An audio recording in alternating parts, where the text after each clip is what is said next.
11월 14일 주일 예배를 시작하도록 하겠습니다. 기도하겠습니다.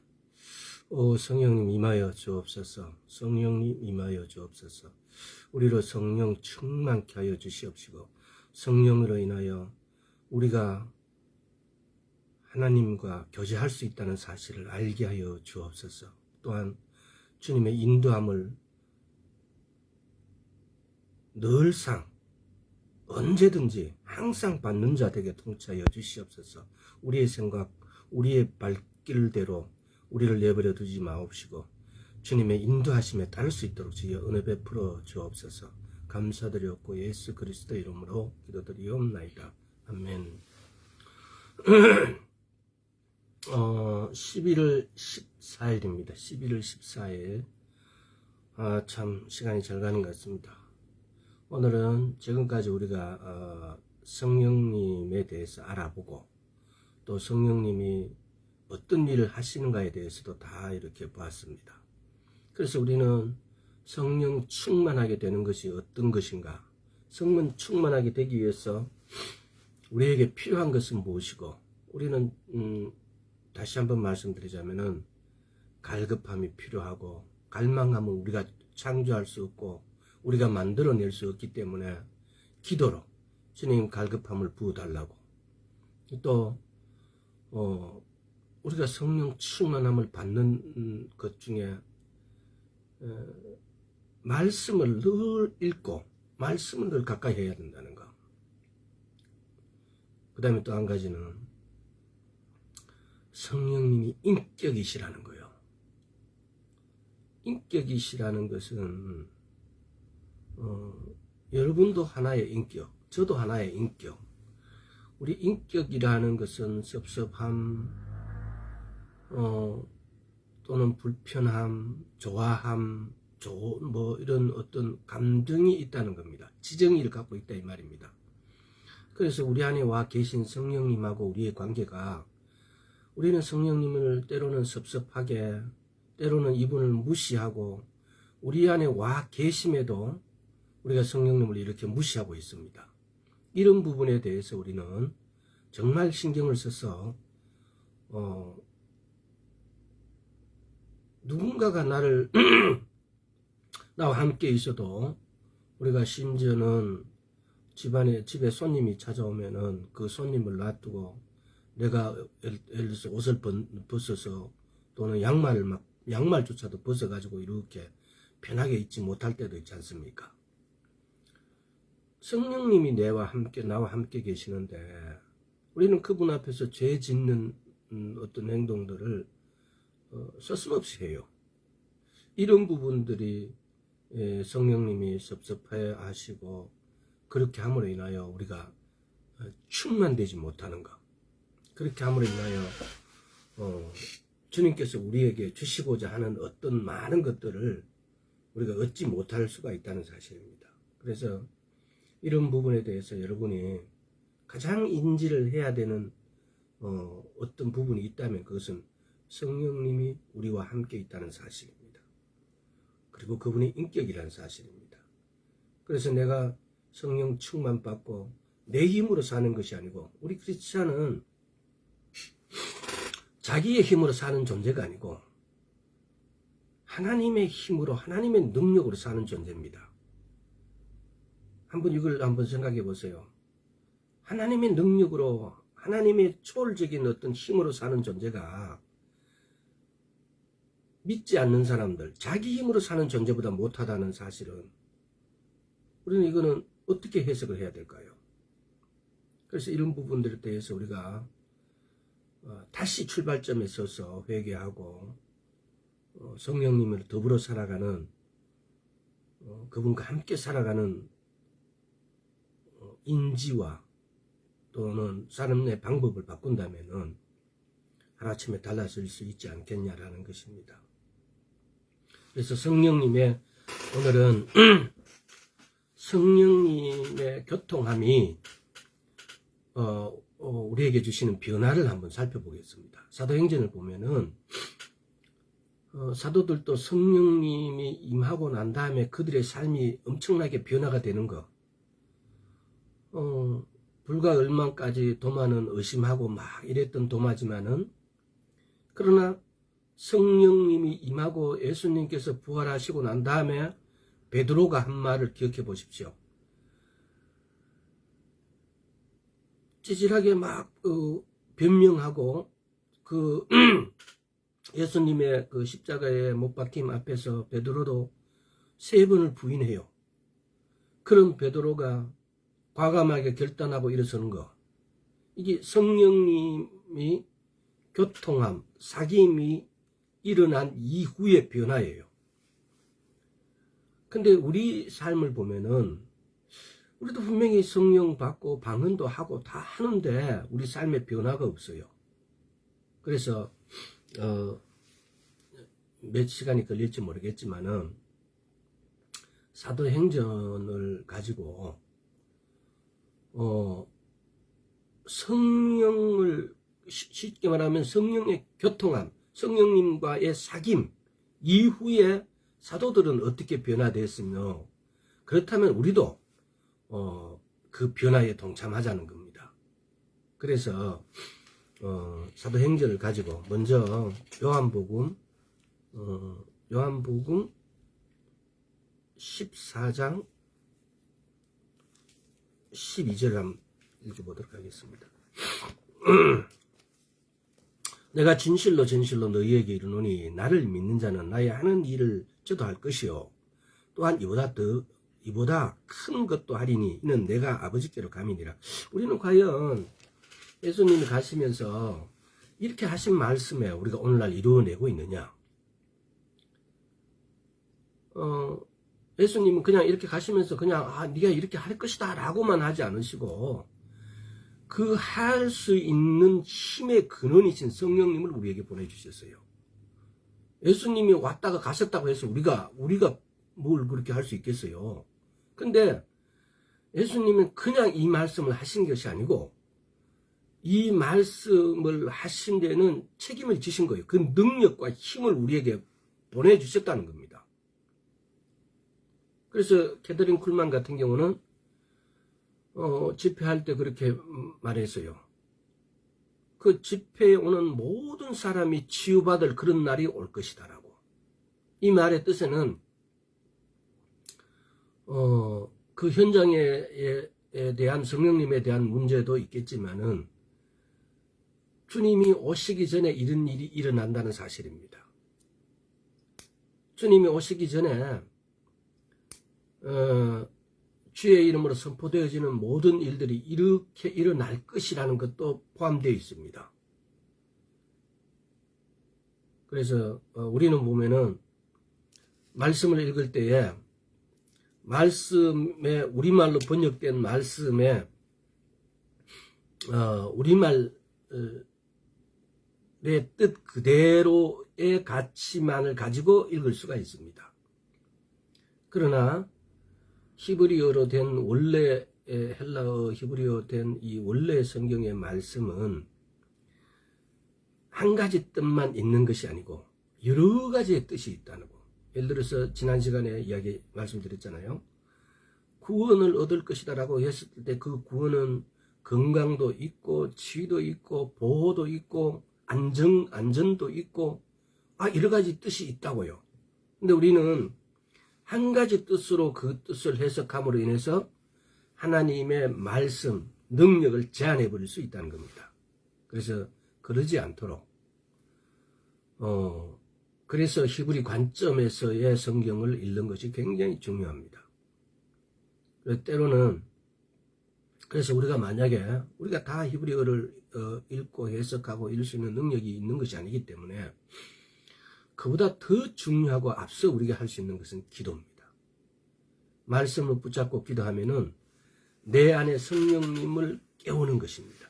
내 안에 성령님의 음성을 듣는 것입니다. 내 안에 성령의 음성을 들으면은 내가 히브리어를 몰라도 나는 대학도 안 나왔고 그렇게 박식하지 못하더라도 성령님은 깨우쳐 주실 수 있는 분입니다. 성령님이 깨우쳐 주시면 어떤 박사나 대학 나온 사람보다도 더 정확하고 세밀하게 깨닫게 해주신다는 사실입니다. 그래서 우리가 놓치지 말아야 될 것은 예수를 믿는데 대학을 나오느냐 어떤 박사 자격증이 중요한 것이 아니고 내 안에 계신 성령님하고의 관계, 내가 이 성령님을 내 안에 항상 계심을 내가 인지하는 겁니다. 내가 성령님을 인지하는 것. 우리가 혼자 있을 때와 또 뭐 자녀가 있든 친구가 있든 누군가와 같이 있다는 사실을 인지하는 것. 다르죠. 아무리 내하고 내 자식이라도 나 혼자 있을 때와는 다르죠. 하물며 하나님이신 성령님이 우리 안에 와 계세요. 근데 우리는 인지하지 못해요. 하지 않아요. 어떤 측면에서는 우리가 성령을 받고 거듭났고 성령을 받았다면은 내 안에 계신 성령님을 인지하는 것, 이게 신앙생활인 것 같아요. 그래서 어려운 일, 슬픈 일, 힘든 일, 괴로운 일, 또는 즐거운 일, 어떤 일을 당하더라도 또 어떤 일을 앞에 두더라도 성령님하고의 상담, 대화, 관계, 음성을 듣는 것, 이것이 출발점이자 이것이 도착점이에요. 알파와 오메가라는 말씀은 시작과 끝이고 뭐 여러 가지 뜻이 있죠. 시작도 되고 끝도 되고 처음이고 마지막이 될 수도 있고, 그야말로 알파와 오메가라는 뜻 안에는 이런 뜻이 포함되어 있다고요.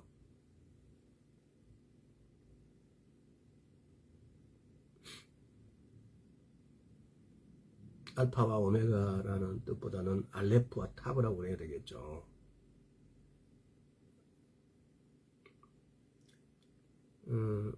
알파 오메가는 헬라어고 원래 히브리적 개념은 알레프와 타브니까 따라해보세요. 알레프, 타브, 알파와 오메가, 처음과 끝, 처음과 마지막, 시작과 끝, 이 하는 모든 것이 글자로 그렇게 표현하는데 의미는 그렇게 담겨져 있다는 겁니다.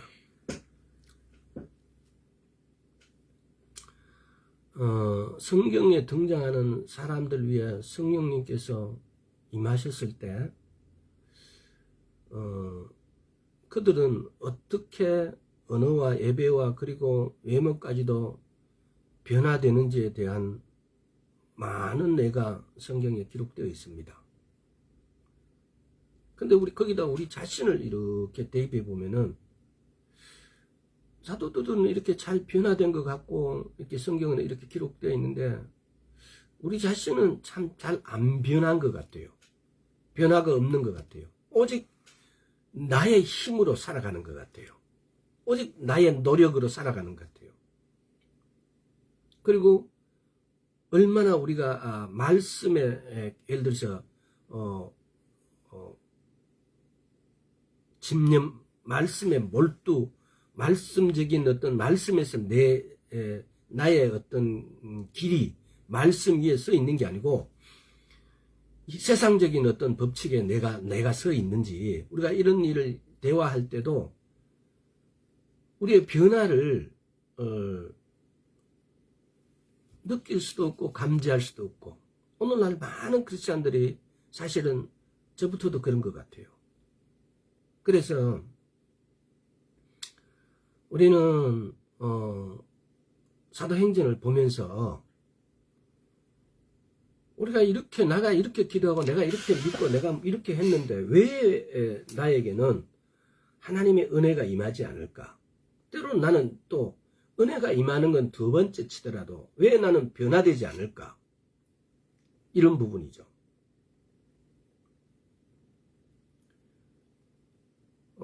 엄마가, 아버지가 자꾸 나를 예수 믿으라 해서 예수를 믿었는데, 예수를 믿고 있는데, 아버지가 엄마가 말한 만큼 내가 변화가 되지도 않고 내 인대에 어떤 특별한 혜택도 없고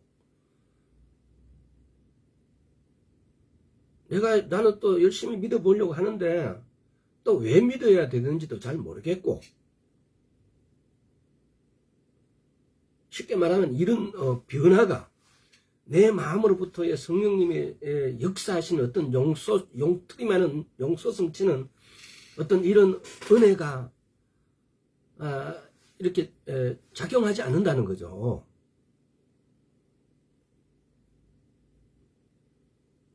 그래서 우리가 이번에는 사도행전을 보면서 사도들은 어떻게 변화가 되었고 또 우리는 말씀을 볼 때에 말씀 한 토막 한 토막에 어떤 감정을 가지고 어떤 태도로 말씀을 봐야 될 것인가.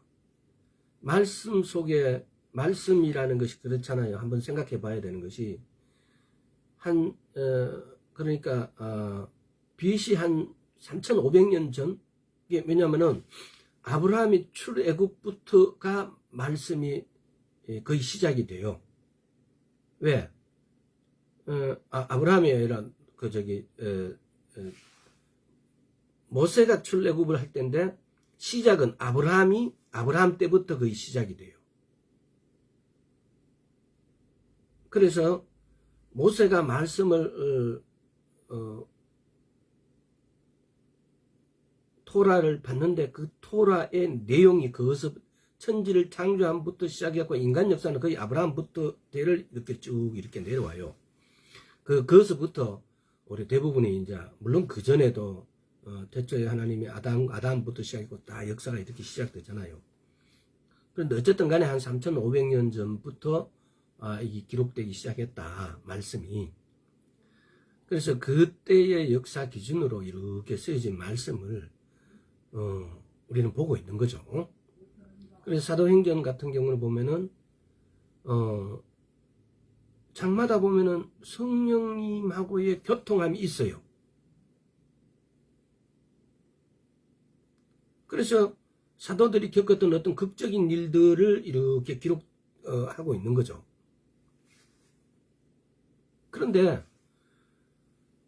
오늘날 우리는 그걸 전체 종합적으로 성경을 가지고 이렇게 보는 우리는 오히려 모세 오경을 봤던 그 시대 때의 사람들보다 우리가 보면은 덜 느껴요. 덜 경험해요. 왜 이럴까? 한번 생각해 보셨어요?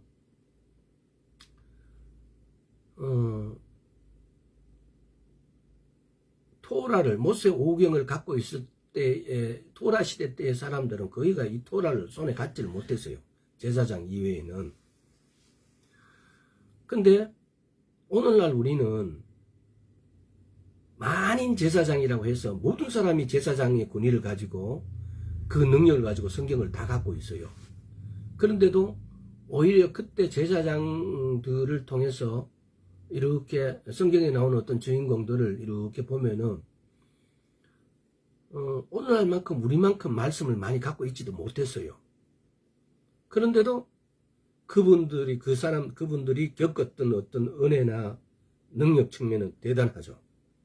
그런데 오늘날 우리는 이 모든 스토리를 다 알고 있고 되어온 과정을 다 알고 있고 왜 이런데도 우리는 이렇게 적은 능력, 적은 경험, 하나님께서는 예수님께서는 말씀하신 것을 뭐라 그래요? 내가 한 것보다도 너는 더 많은 것을 하게 될 것이라고 말씀하셨어요.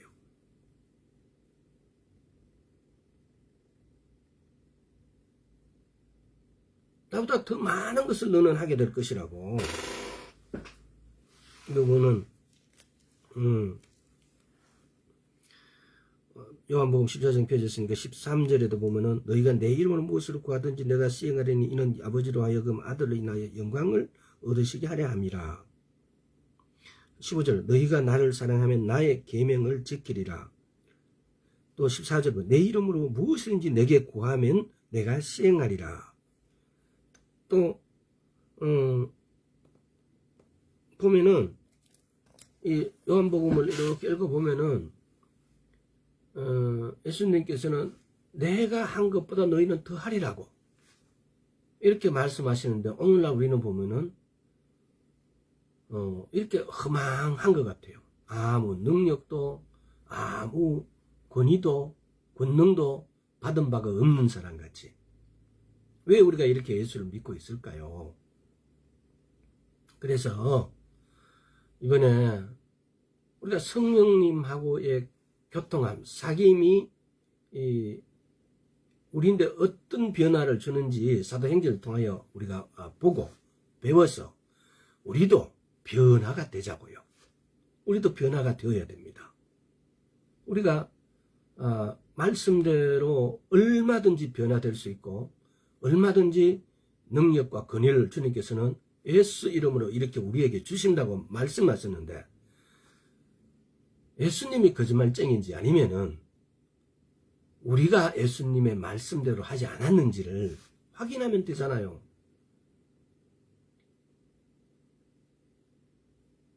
자, 그래서 사도행전 우리가 사도행전 1장을 한번 전체를 한번 읽어보도록 하겠습니다. 좀 시간이 가도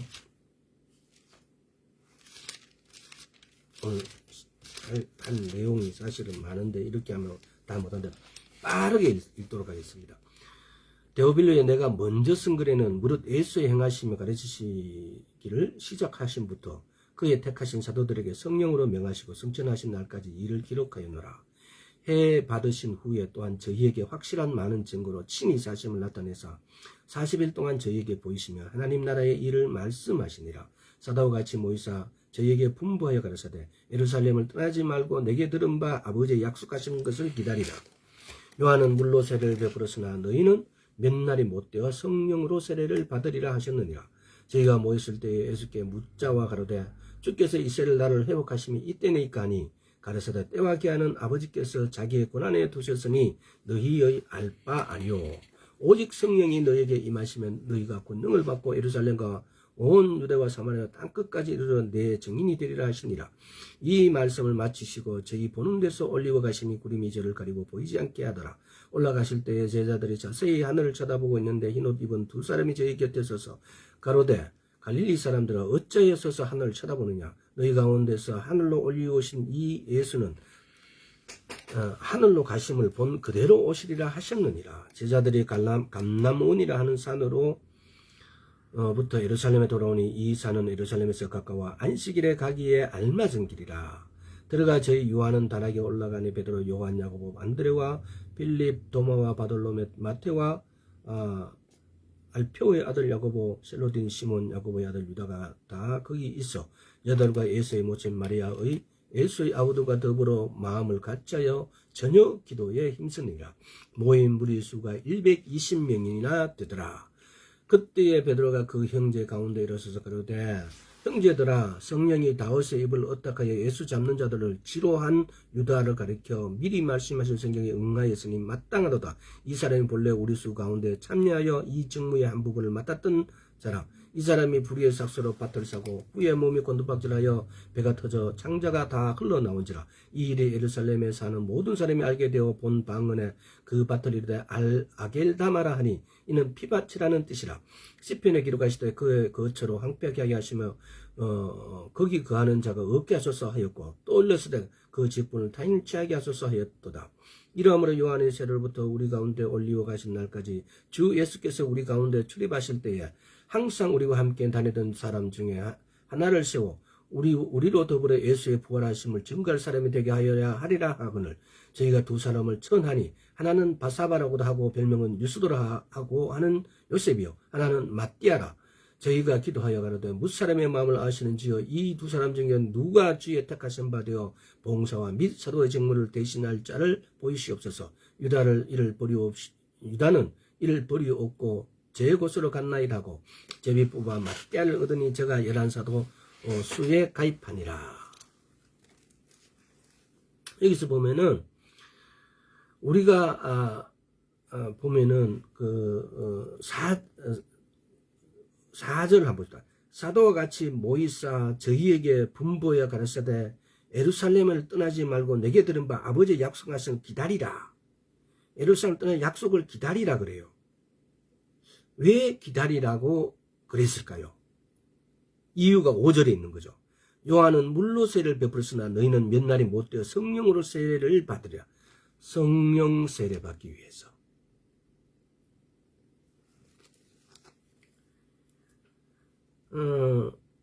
기다리라 하는데 여기 뭐 설명 안 돼 있지만은 이 사람이 왜 기다리라는지 이유를 알았어요?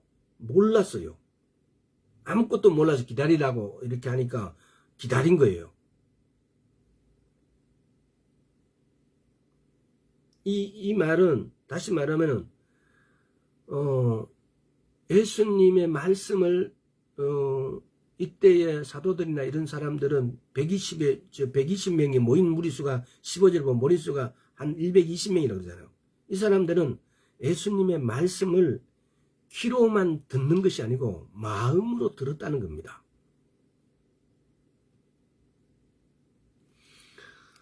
이게 지금 오늘 사도행전에서 이게 지금 말씀하는 게 이것이에요. 4절에서 약속하신 것을 기다리라고 하니까 5절에서는 성령 세례를 베풀어 주시는 거죠.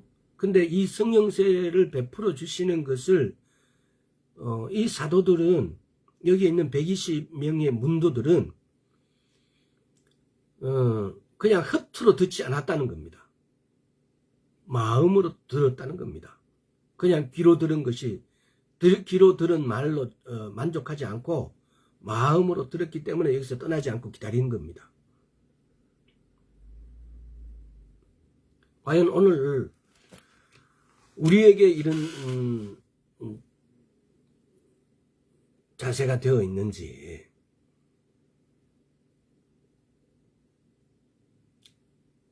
이걸 한번 이렇게 알아봅시다.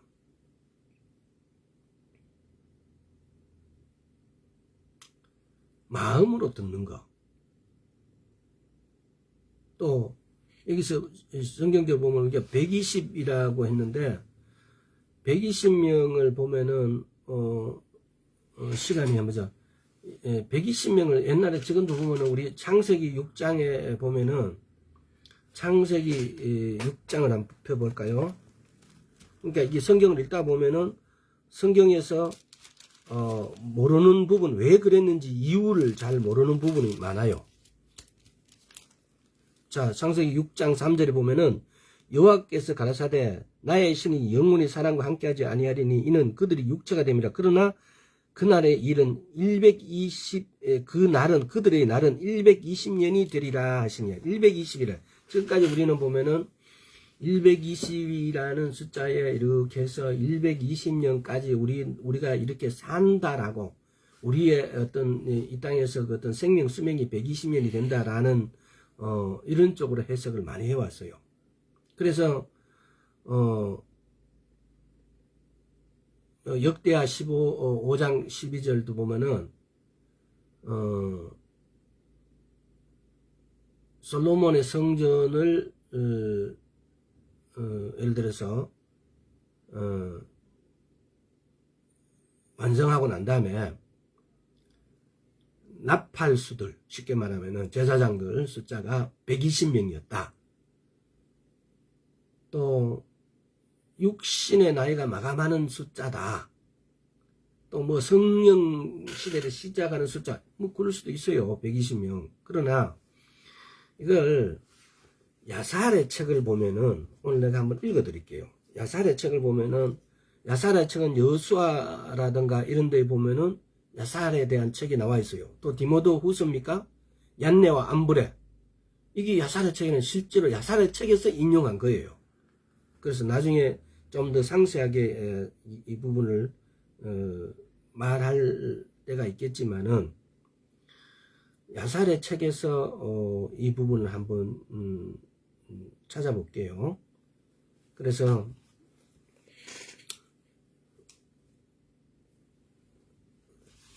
자, 야살의 책에 보면은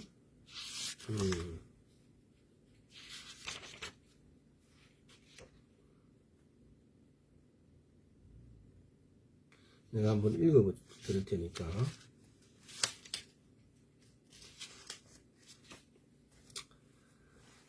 글씨가 너무 작아서 이거는 아주 글쎄요. 많은 하나님이 노아와 무드셀라를 통하여 회개를 선포하심. 많은 세월이 지나고 노아가 480세 때에 사람의 아들들 가운데 주를 따르던 모든 사람이 죽어 떠나고 오직 무드셀라만이 남았다. 하나님이 노아와 무드셀라에게 말씀하셨다. 너희는 사람의 아들들에게 말하여 선포하여라. 주께서 이르시기를 너희의 악한 길에서 돌아오고 너희의 일을 버려라. 그러면 주께서 너희에게 행하겠고 선포하신 재앙이 돌이켜 그것을 일어나지 않을 것이다. 주께서 말씀하신다. 보라, 내가 너희에게 120년의 기간을 준다. 너희가 나에게 돌이키고 너희의 악한 길을 버리면 나도 내가 너희에게 말한 재앙이 돌이킬 것이며. 지금 창세기 6장 3절에서 120년의 노아 때에 이때에 이 일을 해석해 난 것이 야살책에서는 뭐라고 해놨냐면은 노아가 480살 때에 노아가 600살 때에 비가 내리기 시작해요. 그래서 노아가 600세 때에 비가 내리기 시작하는데 노아인데 120년의 시간을 준다. 저 사람들이 회개시켜라, 회개해라고 기회를 준 거예요. 그래서 그 기간이 120년이었다고요. 그럼 성경에서 우리가 이게 120년을 달리, 왜냐하면 성경에 게마트리아 숫자라는 것은 그냥 있는 것이 아니고 여러 각도로 얼마든지 해석할 수도 있고 여러 각도로 좋은 의미를 포함하고 있습니다. 그러나 창세기 6장 3절에서의 120년은 야살의 책이 이야기하는 것이 정확합니다. 또 노아의 선박을 어떤 사람은 100년 동안 지었다, 어떤 사람은 120년 동안 지었다라고 하는데 이 책에서는, 야살의 책에서는 5년 동안 지었대요. 저는 야살의 책을 더 믿어요.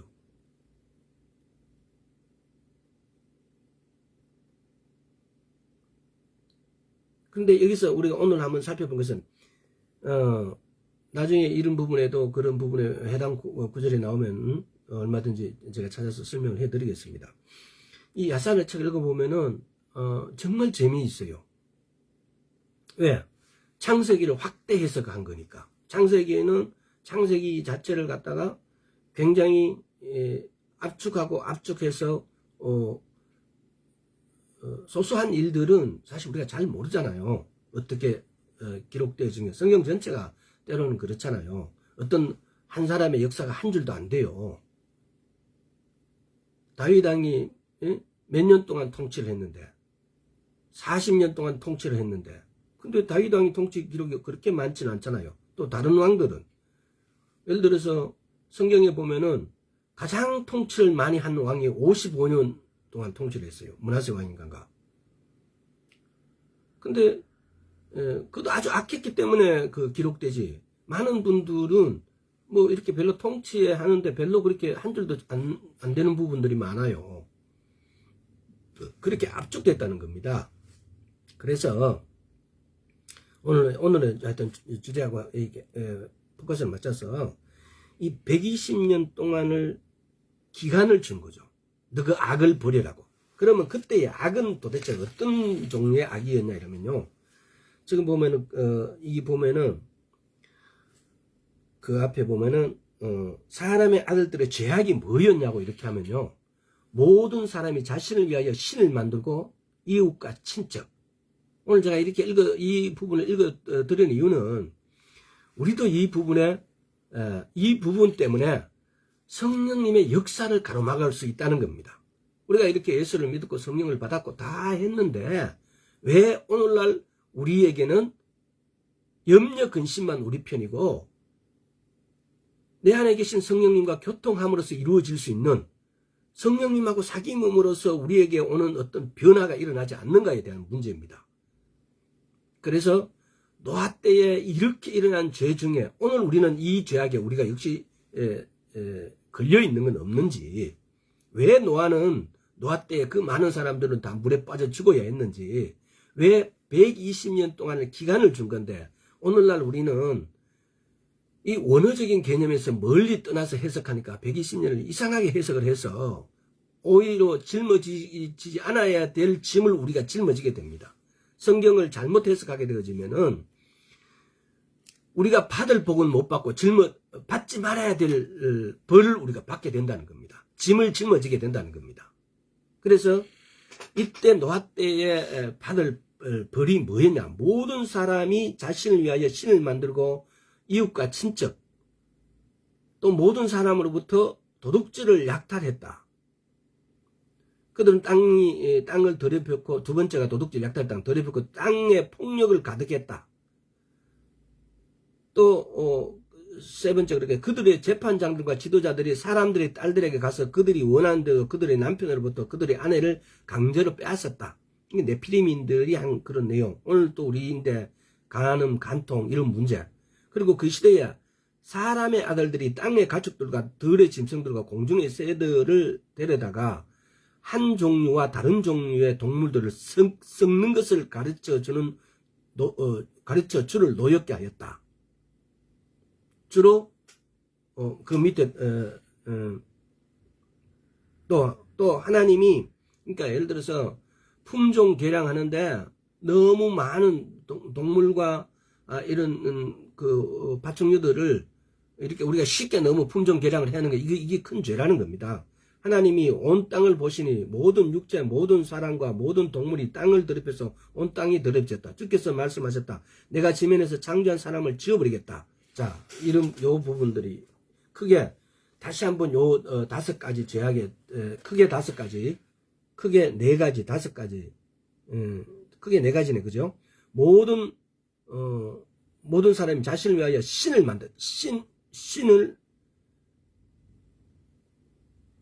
만들지 말 것.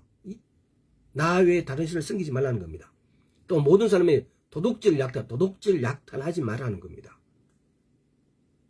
또 도둑질 약탈하게 되면 땅이 더럽혀진대요. 땅이 더럽혔고 땅의 폭력으로 가득하였다.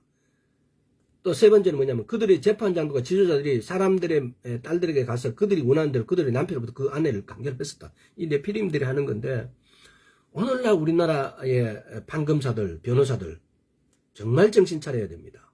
우리는 이 개혁에 정말 박수를 보내야 됩니다. 이 판검사들이 얼마나 개판인지 우리는 여기서 정말 정신 차려야 됩니다. 분노해야 됩니다. 왜? 노아시대 때에도 이런 일 때문에 120년이라는 시간을 주면서 주님께서 기회를 주신 거예요. 그 다음에 네 번째, 사람의 아들들이 딸의 가축들과 들의 짐승 공중의 새를 데려다가 한 종의 다른 종류와의 동물을 섞는 것을 가르쳐 주를 노엽게 했다. 이 네 가지 정말 여러분 기억하십시오. 그렇게 하셔서 이런 죄악을 보면 우리는 분노할 줄 알아야 됩니다. 우리가 하지 않는 것은 물론이고 이웃에게도 이 죄악들을 했을 때는 우리는 분노해야 된다는 겁니다. 자, 그 앞에 보니까 또 이런 게 있어요. 사람의 아들들의 악, 사람의 아들들 중 어떤 사람들이 그들의 아내에게 물약을 마시게 하여 임신하지 못하게 하는데, 이는 그들의 모습을 유지하여 그들의 아름다운 외모가 점점 사라지지 않게 하려 함이었다. 오늘날 우리 여성분들 임신되지 않기 위해서 이런 부분들, 왜 아이를 낳으면은 여자가 팍상 늙으니까, 그래서 아이를 낳지 않으려고 이때도 물약을 먹고 외모가 사라지지 않도록 사람의 아들들이 그들의 아내에게 이것을 마시게 했을 때 신라도 그들과 함께 마셨다. 뭐 하여튼 이런 내용이에요. 그래서 우리가 야살의 책을 여러분들이 다 한번 읽어보시면 좋은데 바쁘신 분들이라 읽기가 안 쉽죠. 근데 이 뭐냐면은 이렇게 가장 큰 죄악들, 여성들이 오늘날 우리 여성들도 한번 생각해 봐야 됩니다. 아이를 낳지 않고 아이를 낳지 않는 것이 이렇게 자기 몸을 젊어지게 하는 거니까 이런 것이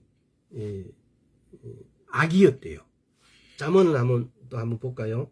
제가 어제 읽은 구절이라서 잠언에도 한번 보고 잠언 21장 한번 볼까요? 잠언 21장에 보면 21장 4절 눈이 높은 것과 마음이 교만한 것과 악인이 형통한 것은 다 죄래요.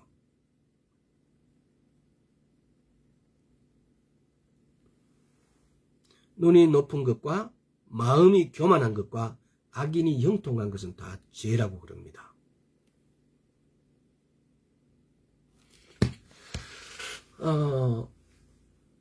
우리는 말씀을 정말 마음으로 읽는 자세.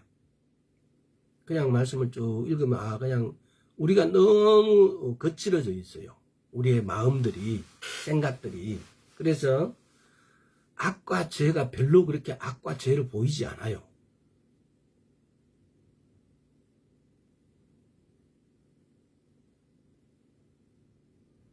아마 문제는 여기에 있는 것 같아요. 많은 부분들이.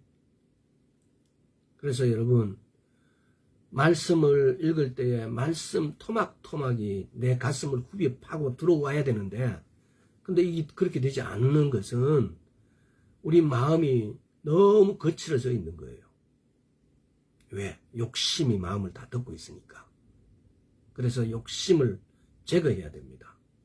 그래서 아까 사도행전 4장의 이유가 5장이었는데 5절이었는데 4절의 이유가 5절이었는데 왜 떠나지 말라니까 왜 떠나지 않을까요? 오늘 우리는 성령을 받았는데 왜 우리한테 변화가 일어나지 않을까? 이것은 우리의 이게 거칠어진 마음이에요. 그때 당시에 사도들이나 이 120 문도들은 떠나지 말라니까 떠나지 않아요. 사도행전 다시 돌아가 보면요. 이게 하루 이틀도 아니고 사도와 같이 모여서 저에게 분부에 가르치되 4절 예루살렘을 떠나지 말고 내게 들은 바 아버지의 약속하신 것을 기다리라. 요한이 물로 세를 베풀었으나 너희는 맨날이 못되어 성령으로 세를 받으라 하셨더니라. 맨날을 기다리라는데 맨날을 그렇게 쉽게 기다릴 수 있어요? 우리 요즘 얼마나 바쁜 시대에 살고 있는데.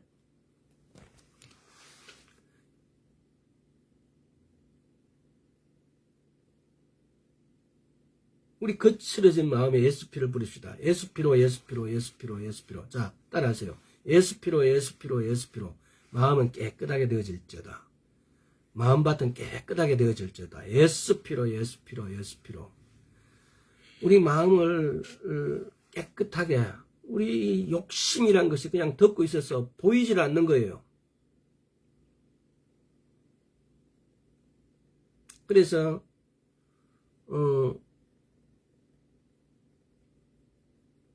우리 마음밭을 좀 갈아엎을 필요가 있다는 겁니다. 그래서 성경을 봤을 때, 주님께서 성경을 읽을 때에 왜 사도행전 1장에서 이 사람들은 이때 120 문도는 기다려서 변화를 받을 수 있었는데 우리는 왜 변화를 받을 수 없을까?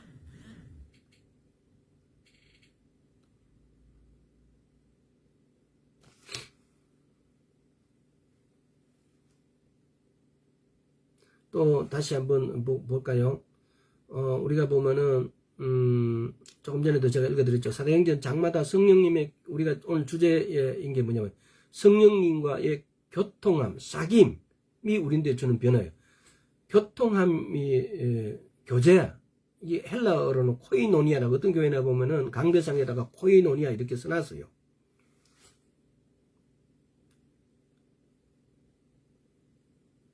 이 코이노니아라는 것이 우리가 언제 했는지 모르겠는데 수십 시간 전에 교통함에 대해서 이야기를 했어요. 교통에 대해서 큰 것만 한번 다시 8가지 주제만 다시 한번 말씀해 드릴 테니까, 교통함이 뭐냐? 교통하심은 임재를 뜻한다. 두 번째 교통하심은 친교, 펠로십을 뜻한다. 또 세 번째 교통하심은 나눔, sharing together를 말한다. 또 교통하심은 동력, participation. 다섯 번째 교통하심 친밀함, intimacy를 말한다. 다음 여섯 번째 교통하심은 우정, friendship. 일곱 번째 교통하심은 컴라더십이라 갖고 명령 지시도 있다. 다음에 교통하심은 동일성, 일치, 원리스. 그러니까 교통하면 이렇게 크게 이렇게 뜻이 여러 가지 뜻이 있다는 겁니다. 자, 다시 창세기 6장 12절 한번 봅시다. 교통하시면 이런 뜻이 있다라는 사실, 여러 가지 뜻이 있다는 사실을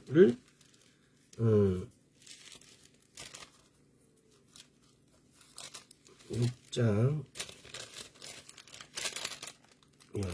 책이 안 떨어집니다. 안 떨어져. 6장 12절 하나님이 보신즉 땅이 폐괴하였으나 이는 땅의 모든 혈육 있는 자의 행위가 폐괴함이라.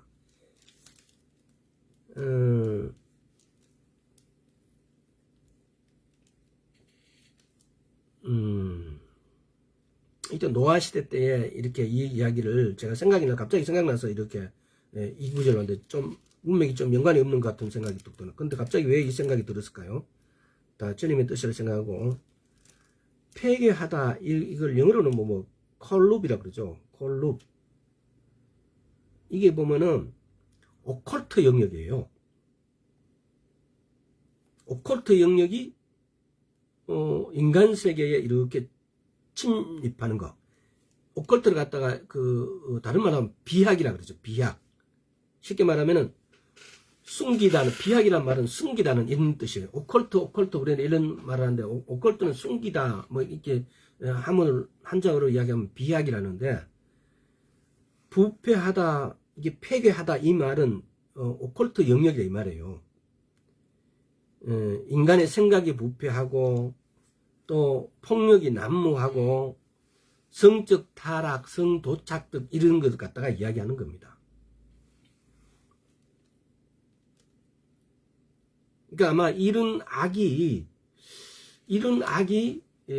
아까 악에다 하나를 더 이렇게 추가를 한다면은 이런 악이 성령님의 하고의 교통하심을 하고의 우리 사이의 벽이 아닌가.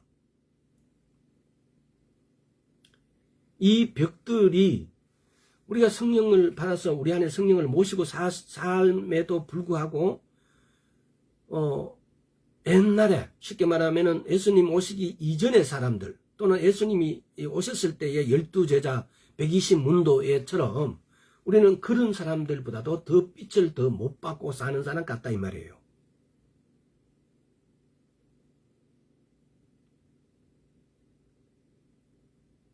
이게 이런 영역들이 창세기 19장 이거 펴졌으니까 창세기 19장을 한번 봅시다.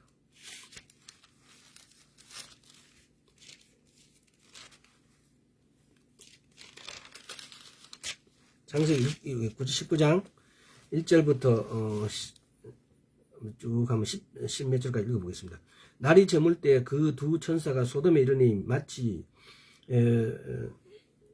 롯이 소돔 성문에 앉았다가 그들을 보고 일어나 영접하고 땅에 엎드려 절하여 가로되 내 주여 돌이켜 종로의 집으로 들어와 발을 씻고 주무시고 일찍 일어나 갈 길을 가소서. 그들이 가로되 아니라 우리가 거리에서 격려하리라.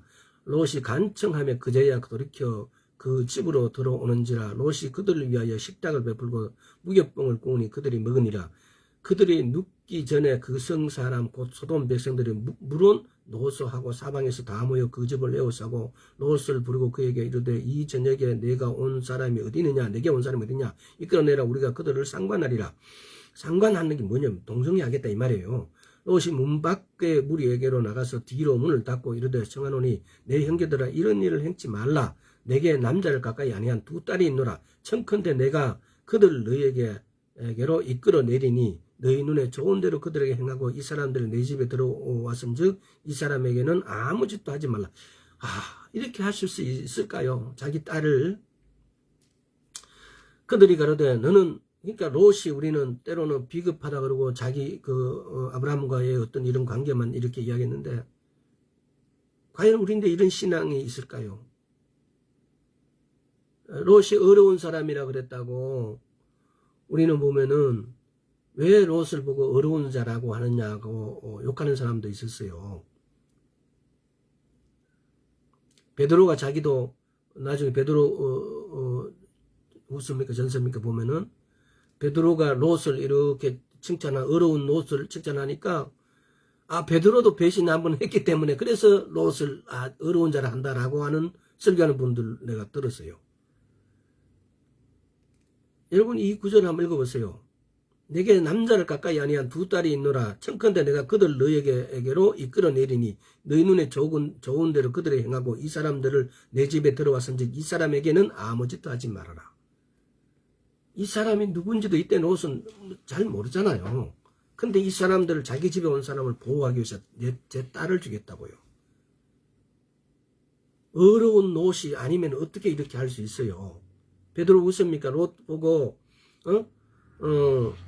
어렵지 않다고. 그래서 베드로가 자기도 배신했고 이렇기 때문에 이랬다. 성경에 나와 있지도 않고 말도 안 되는 소리를 설교 말씀 전하는 분들이 있어요. 믿지 마세요.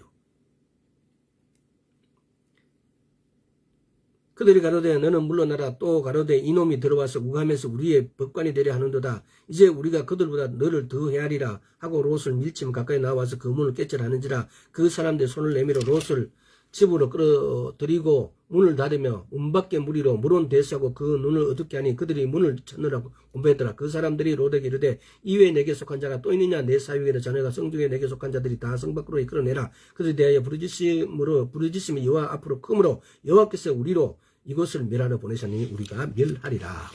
지금 이게 뭡니까?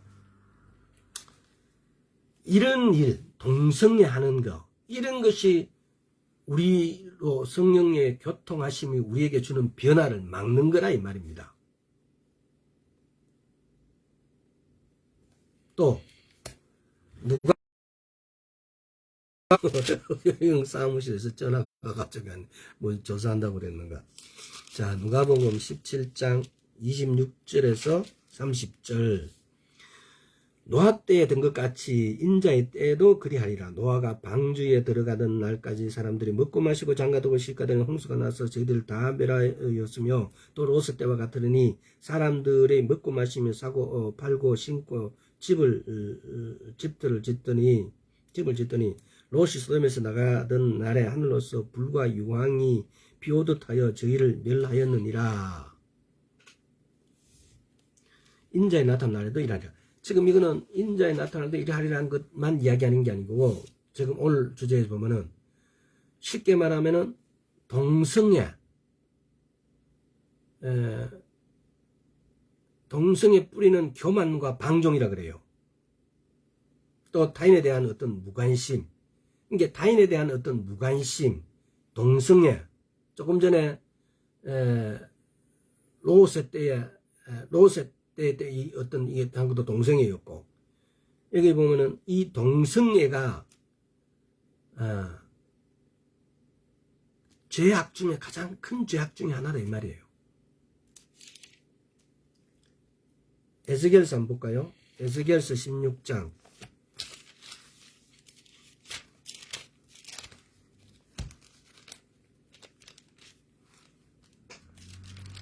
에스겔 16장 49절.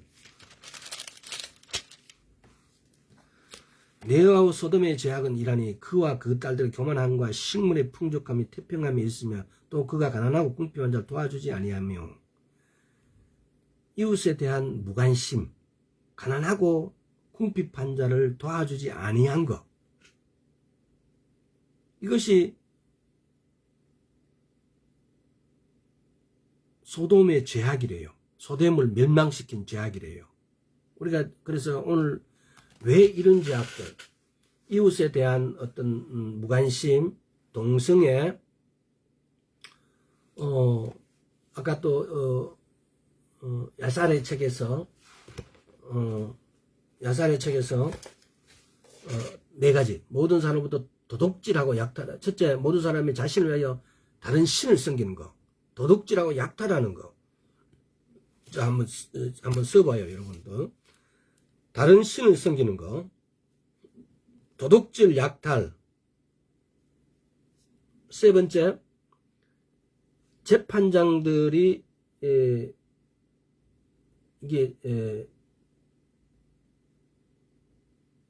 사람의 딸들에 가서 그들이 원하는 대로 그들의 남편을, 그들의 아내를 강제로 뺀다.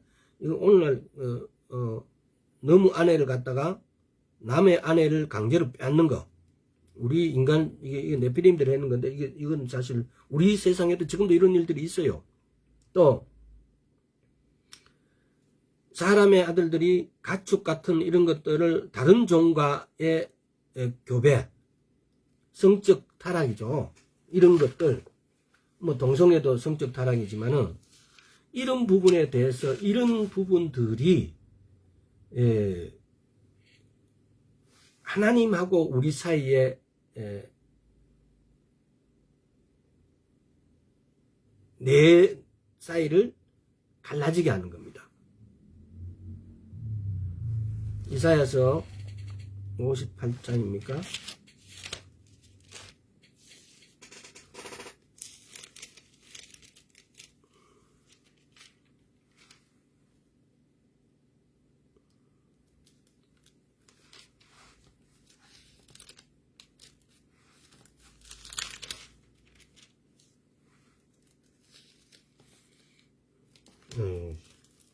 책이 많이 들어가면 큰일 나네.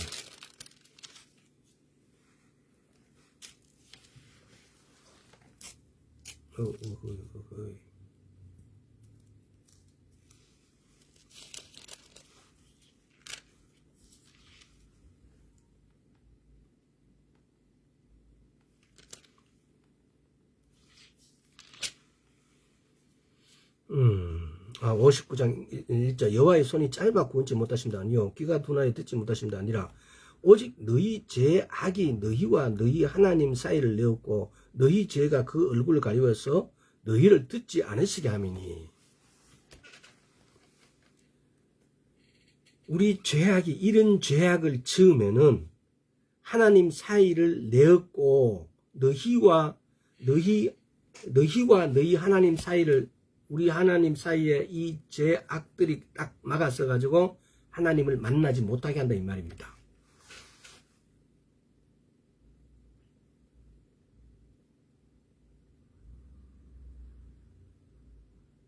우리가 이 죄악을 물리치고 이 죄악으로부터 멀어졌을 때 회개하고 또 우리가 오늘은 이 죄악으로부터 우리가 회개합시다. 이런 죄악으로부터 회개해서 우리 안에 계신 성령님하고 우리의 교제가 원활해져서 그래서 우리가 변화를 받자는 겁니다. 듣는 귀가 제일 먼저 변화를 받아야 됩니다. 이제 나중에 보는 눈도 마음도 다 변화를 받아요. 사도행전에 보면은 사도들이 그렇게 살 수 있었던 것은 변화를 받았기 때문입니다. 말씀을 통해서 우리는 이 변화를 받지 못해서 듣지 못하는데 보지 못하는데 어떻게 하나님의 선물을 받을 수 있겠습니까? 하나님의 상급을 받을 수 있겠습니까? 우리 안에 성령님이 와 계시고 우리와 성령님이 하나가 되어 있은 우리 영은 그렇게 하나가 되어 있음에도 오늘날 우리인데 하나님의 복이 하나님의 은혜가 왜 우리에게 믿지 않는 사람보다도 더 못하게 이렇게 되어 있을까? 대해서까지 악에 대해서 이야기를 해서 하나님이 정말 싫어하시는 악. 왜 하나님께서는 노아 때의 홍수를 내리셔서 노아의 가족 8명 이외에는 다 쓸어버렸을까요?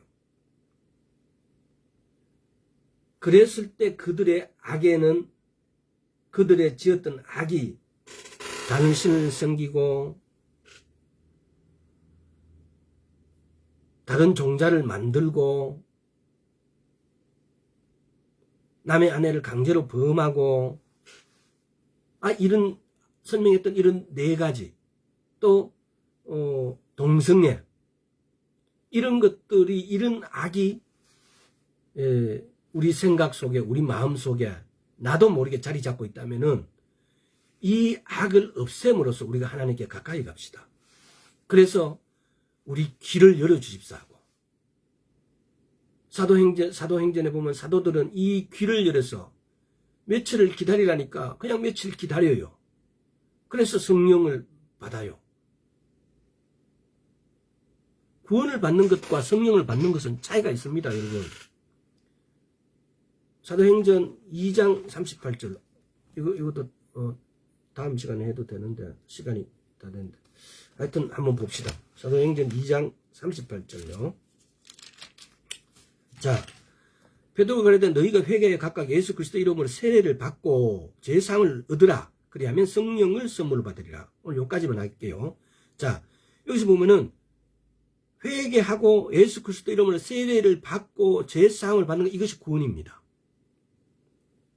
근데 구원을 받고 그리하면은 성령을 받는 거예요. 구원을 받는 것과 성령 받는 것은 다르다는 사실. 또 성령 받는 것이 뭘 의미하는 거냐. 성령을 받는다는 것은 성령 충만을 받았다는 말입니다. 성령 세례를 받았다는 이 말입니다. 성령을 받는다 이꼬르 다른 말로 표현하면 성령 받는 것, 성령 세례를 받았다는 것. 성령 세례 이꼬르 성령 충만함을 받았다는 이 말입니다. 다소 여러분 감각에 차이가 느끼고 그렇게 이상하게 생각할지 모르겠으나 케네스 해긴 목사님은 이렇게 기록했어요. 그래서 제가 봐도 우리는 감각적으로 예를 들어서 성령 충만하고 성령 세례 받는 게 어떻게 똑같노? 라고 할 수 있습니다. 그러나 아닙니다. 우리는 우리 감각에 의지하지 말고 정확한 말씀에 의지합시다. 왜? 나 성령 세례 받으니까 그러면 성령 충만 받아졌네? 받아졌습니다. 근데 왜 우리는 그런 활용하지 못할까? 왜 그 능력이 나타나지 않을까?